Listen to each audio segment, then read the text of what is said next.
குமாரபாளையம் அருகே பிடிபட்ட ஏடிஎம் கொள்ளையர்கள் இன்னும் சற்று நேரத்தில் நீதிமன்றத்தில் ஆஜர்படுத்தப்பட இருக்கிறார்கள். அண்மை செய்தியாக திரையில் பார்க்கிறோம்.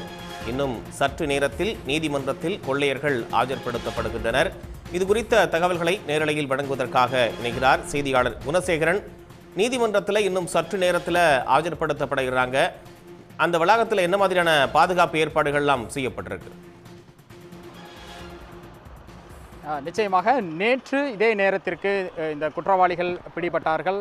மொத்தமாக 7 பேர் கொண்ட கும்பல் திருச்சூரில் 3 ஏடிஎம் மையங்களை கொள்ளையடித்துக் கொண்டு அங்கிருந்து தப்பி வரும்பொழுதுதான் அவர்கள் பிடிபட்டார்கள். அதில் ஒருவர் சுட்டுக் கொல்லப்பட்டார், ஒருவர் காயமடைந்து மருத்துவமனையில் இருக்கக்கூடிய நிலையில் எஞ்சிய 5 பேரிடம் நேற்று முதலாக போலீசார் துருவி விசாரணை நடத்தி வருகிறார்கள்.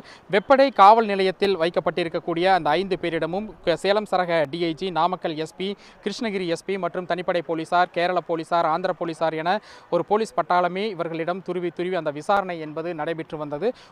6 பேர் மீதும், அதாவது மருத்துவமனையில் இருக்கக்கூடிய குற்றவாளி உள்ளிட்ட 6 பேர் மீதும் 4 பிரிவுகளில் போலீசார் வழக்கு பதிவு செய்திருக்கின்றார்கள். குறிப்பாக போலீசாரை தாக்குதல், கொலை முயற்சி, போக்குவரத்திற்கு இடையூறு ஏற்படுத்துதல், வாகனங்கள் மீது மோதுதல் என ஒரு 4 பிரிவுகளில் இந்த வழக்கு பதிவு செய்யப்பட்டிருக்கின்றது.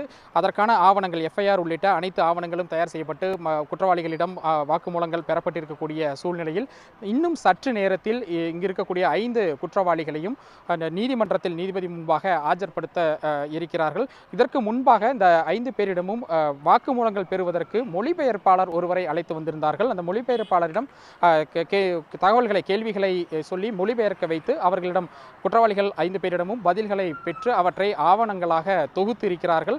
அனைத்து ஆவணங்களும் தொகுக்கப்பட்டதற்கு பிறகாக தற்பொழுது நீதிமன்றத்திற்கு அழைத்து செல்வதற்கான அந்த ஏற்பாடுகளை வெப்படை போலீசார் தற்பொழுது ஈடுபட்டிருக்கிறார்கள். குறிப்பாக நாமக்கல்லிருந்து வரவழைக்கப்பட்டிருக்க ஒரு 25க்கும் மேற்பட்ட போலீசார் இங்கு பாதுகாப்பு பணியில் ஈடுபடுத்தப்பட்டிருக்கிறார்கள். அதற்காக தனியாக ஒரு வாகனம் கொண்டு வரப்பட்டிருக்கின்றது.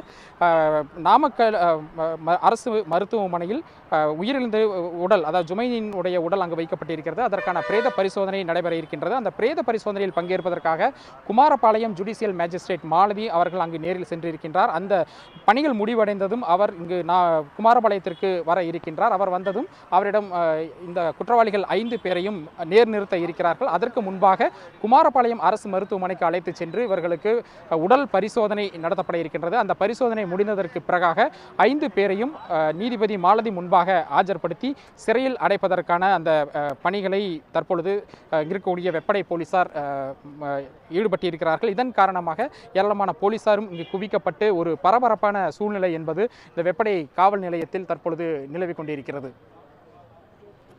கூடுதல் விவரங்களுக்காக மீண்டும் இணையலாம் குணசேகரன். உங்களுடைய தற்போதைய கள தகவல்களுக்கு நன்றி. உடனுக்குடன் செய்திகளை தெரிந்து கொள்ள சன் நியூஸ் பெல் ஐகானை கிளிக் பண்ணுங்க.